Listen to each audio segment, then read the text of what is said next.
we were 7-3, maybe it's a different story. We're 3-7, and we're still trying to figure out some pieces and who can play.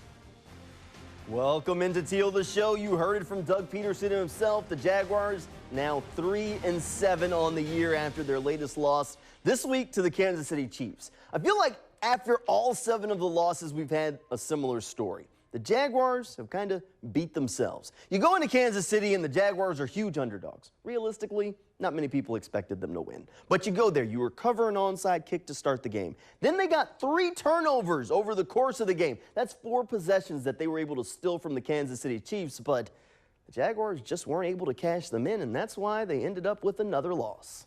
And you only get 7 points. I mean, we've got to do better as an offense. We got to do better when given the opportunity. Whether it's 3 or 7. One thing I will say is, even, with 40 or 50 seconds at the end of the half to go down and get the touchdown was big, and then to get right away get the turnover again, with 7 seconds, it was unfortunate. But those are opportunities that we missed. And when you're playing teams like the Chiefs, you can't miss those opportunities. Despite the loss, the one positive that the Jaguars can take from the game was the play of Trevor Lawrence. His numbers, not exactly gaudy, but they were solid. We saw Trevor Lawrence take what the defense would give him. I was extremely impressed when I saw him do a throwaway in the red zone, because that's something that we've been banging the table for from him early on in the season, not to force plays and make mistakes or take extremely bad sacks, just to wait and play another down. I was impressed by that. But we saw a lot of progress from Trevor Lawrence. And now he's put together 2 back-to-back games that look like maybe the light's finally coming on. If Trevor Lawrence is getting it, that's a good thing for the Jaguars' future. This is 2 weeks in a row now. He's really put some good performances out there.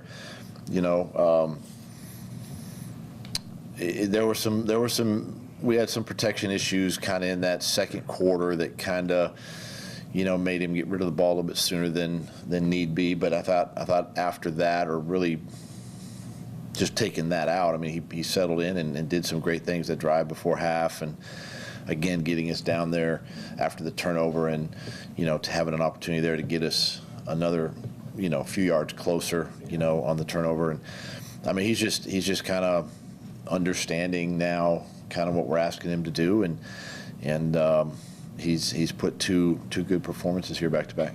After playing 10 straight games, now the Jaguars get a week to kind of rest up before they go down the home stretch of the season. The Jaguars off this week. Now, the one catalyst to this is just a year ago, the coaching staff said that the young team didn't handle the bye week very well. We'll have to see how a Doug Peterson coach team handles a week off. Peterson's saying that he's not going to give them the full week. He'll have them in the building a little bit, and he's going to have to talk with this team how to handle a few days off, but hopefully the rest is just what the team needs to get their season back on the right track. We do get time off during the bye, and coaches are the same way, and how we handle it really can affect next week for sure, but it can also set a standard for the rest of the year. The Jaguars' schedule down the stretch doesn't get any easier than the first 10 weeks were, so it's going to be a lot of work for them to get this season back on the right track. Coming up after the break, we'll have 1010XL's Frank Frangie join me as we'll talk about what went wrong this week and maybe even peek a little bit ahead toward the end of the season. That's straight ahead on Teal the Show. Welcome back into Teal the Show. We're now joined by 1010XL's Frank Frangie. Frank, I know the Chiefs' loss was disappointing. It's been a long 10 weeks to start the year for the Jaguars. They're now 3-7, and now they have a week off to maybe kind of reevaluate on how they can move forward and maybe get the ship back heading in the right direction. Well, I'll tell you what, Jamal, no team needed an off week more than this team did. I'm glad they have it. Think about this. It's been 10 weeks, which is a long time anyway before your off week. Add the extra week at the beginning of the preseason. Remember, they went to Canton, so they went to camp a week earlier, so it's 4 preseason games. They've already had a road trip to the West Coast. They've already had a London trip and the 10 straight games. With the young team, and a lot of those guys haven't made trips like that before, this team really needed the week off. They need to catch their breath and refresh a little bit. It came at the perfect time. Now, despite the loss, the one positive I kind of took from the game, I talked about it earlier in the show, was the play of Trevor Lawrence. I threw it out there yesterday. I thought that might have been Trevor Lawrence's best game of his career. I know the stats aren't exactly like gaudy, but he was on target. You saw him take what the defense was giving him. He could have had another touchdown throw if Christian Kirk's able to haul in that one on the first drive. I liked what I saw from Trevor Lawrence. Are we finally starting to see the light come back on or get back to that point where we're saying, okay, we're seeing the growth from him and maybe past a few of those growing pains? No doubt about it, Jamal. I think you're dead on. It's happening for Trevor. And look, I've never worried about this. You and I had this conversation weeks ago. Some people are starting to doubt. I told you then, I'll tell you now, I never doubted he's going to be a really good player. Wait till next year. Wait till when he really has a year of Doug Peterson in this system under his belt. But yeah, it's starting to happen. 13 touchdowns and 6 interceptions. Of those 6 interceptions, 2 of them were Hail Marys at the end of the game. They don't really count. So it's 13-4.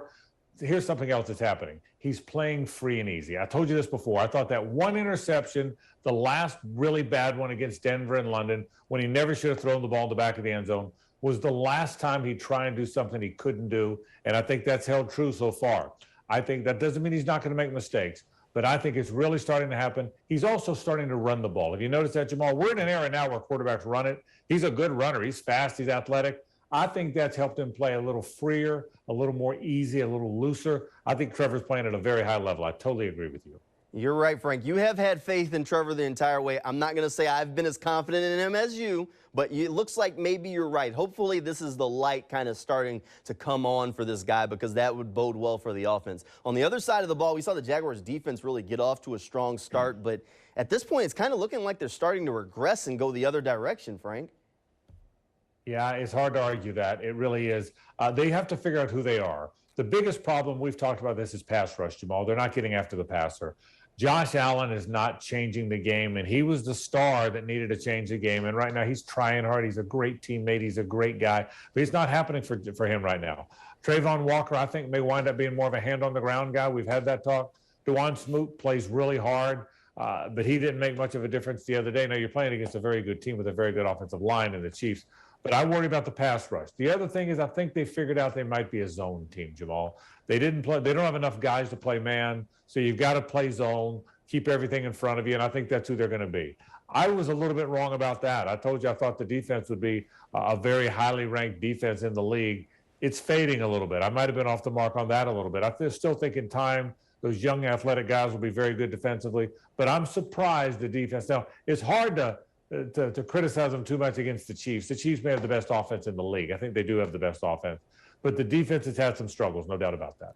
Well, Frank, I'll agree with you there, and I was right there with you. I thought this defense would be very good, and I mean, the Jaguars have invested a ton of money in the defense, so I think the expectation from everyone was that this defense would be very good. They're not looking like it. One of the things that the Jaguars have been doing over the past few weeks, we talked about it last week, was they're getting some of those younger players more and more reps. We saw Buster Brown now getting reps with the defensive group, Chad Muma getting in there, Doug Peterson saying he wanted to get some of these players some snaps so they could see NFL speed.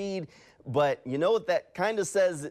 A, they're not sold on the guys that they have in those positions, but B, maybe he's starting to peak toward next season and the future. And hey, we got to see if this guy can play, so that way we know what we have for next year more than what we have for this year. It's hard not to peak a little bit. You're 3-7. Yeah. Reality says you're probably not going anywhere. That doesn't mean you don't play every game as hard as you can, try and win the game, and you play the best players, Jamal. But it's hard not to peek ahead. But the two instances you talked about are different. Buster Brown's got to play because they never planned on Trey Herndon having to be an every game starter. What's happened is Shaq Griffin got hurt. He was forced into action. Trey is not a guy that's going to be able to start and play outside game in and game out. So so now they're alternating those guys because Buster Brown's the guy they drafted and they think might be. That's why he's playing. That's out of necessity.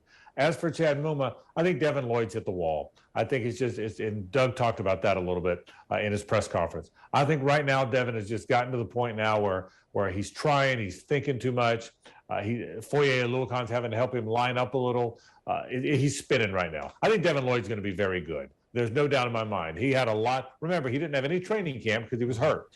And all of it's coming at him very fast. I think his head's spinning a little bit. That's why I think they got him out late in the game, said, just calm down a little bit. Let Muma go play. Muma's a good player. But I think Devin Lloyd's going to be fine. But right now, he's in one of those fogs, Jamal. He's having trouble getting out of it. A tough run right now for Devin Lloyd. You know, all of the Jaguars rookies have gotten playtime except for Snoop Connor. At this point, we talked about it last week. Are they giving Travis Etienne too much work? They tried to cut back on his carries this week, got JaMychal Hasty involved a little bit. What does Snoop have to do to get on the field, Frank? Well, clearly they have Hasty ahead of him. Yeah. The minute Hasty got here from San Francisco, it looked like he was ahead of Snoop on the depth chart just based on playing time. It looked pretty clear. Here's the deal, I think. They traded James Robinson, and I understand that. You talk about playing for the future. You hope that fifth-round draft pick is the guy that really helps your football team in time, and he was a backup. And James was never going to be more than a backup here once Travis Etienne got here. But I don't know that JaMycal Hasty is ready to take those 8 or 9 carries that you'd like to take off Travis Etienne. That's the issue, Jamal. Travis Etienne is really good. You'd like to save some carries. I'm not sure JaMycal Hasty's the guy, and he's clearly ahead of Snoop Conner. Whatever they see in Snoop in practice, he's not ready to get. If he was, he'd be getting carries by now. Clearly, they don't think he's ready. JaMycal's ahead of him. My guess is as they move forward, Travis Etienne's going to be this team's running back 1 for a long time, barring injury. But I think they'll probably find another running back 2, or at least consider that as they move forward. All right, Frank, 10 weeks of the season down. In the bye week this week, they have 7 more games left when they come back. What do the Jaguars have to do to be able to have a better record in the final 7 than they've had in the first 10? Well, it's going to be hard now, Jamal. They got 7 teams left. 5 of those games are against teams with winning records right now. Another one's against the Detroit team that's won 2 in a row, and the last one's against Houston, who plays well against the Jags. So it's not going to be easy. I think but remember this, they have been in all those games. Mm-hmm. Trevor's playing better than he's played, like you said at the top, and I agree with you. He's playing better than he has the entire time. Travis Etienne is more of a factor than he was in some of those losses, and that's why some of these games have been close. Part of it's keep doing what you're doing. Christian Kirk's really emerging. I think part of it's keep doing what you're doing. The other part of it is take advantage of opportunities. They had 3 turnovers or 3 takeaways and no turnovers. You got to take advantage. I hate to sound like coach speak, Jamal, but a lot of it's keep doing what you're doing. Trevor keeps getting better. Travis Etienne keeps getting better. Don't get beat over the top. I think some of those wins are going to come. I don't know how many. It's a tough schedule down the stretch, but I think some wins are going to come. Yeah, I'm right there with you, Frank, but I said it earlier today, and I think I'm going to stick right there. If Trevor Lawrence continues to string together these good games, win or lose, this season was a success. If they finish the year with just 3 wins, but at the end of the year, everyone can firmly say, you can see it, the light's on for Trevor Lawrence, the Jaguars are in good shape for the future. This year was a wash, but it was a success because you can see that guy ready to go for next season. I'll tell you this, Jamal. If they finish with 3 wins, that's going to be a gut punch. If they don't win a couple of these down the stretch, that's going to sting. But your larger point is dead on. Regardless of what the number is, if Trevor Lawrence looks ready to really attack and lead a playoff contender in 2023, then this has been a successful season. So I agree with your larger point. I think you're dead on. We'd rather it be 5 wins than 3 or 6 wins than 3, but I hear you. You're dead on. This is a season that can get them ready to make a real run next year. And Trevor's development is the gigantic part of that. I know it's been said over and over the course of the Jaguars' history, but there does look like there's a light at the end of the tunnel and hope for the future of this franchise. Thanks, Frank, and thank you at home for tuning in. That'll do it for Teal the Show. We'll see you right back here on Channel 4 on Friday night at 11:20 for our next episode of Teal the Show. It should be a special one. Good night and go Jags.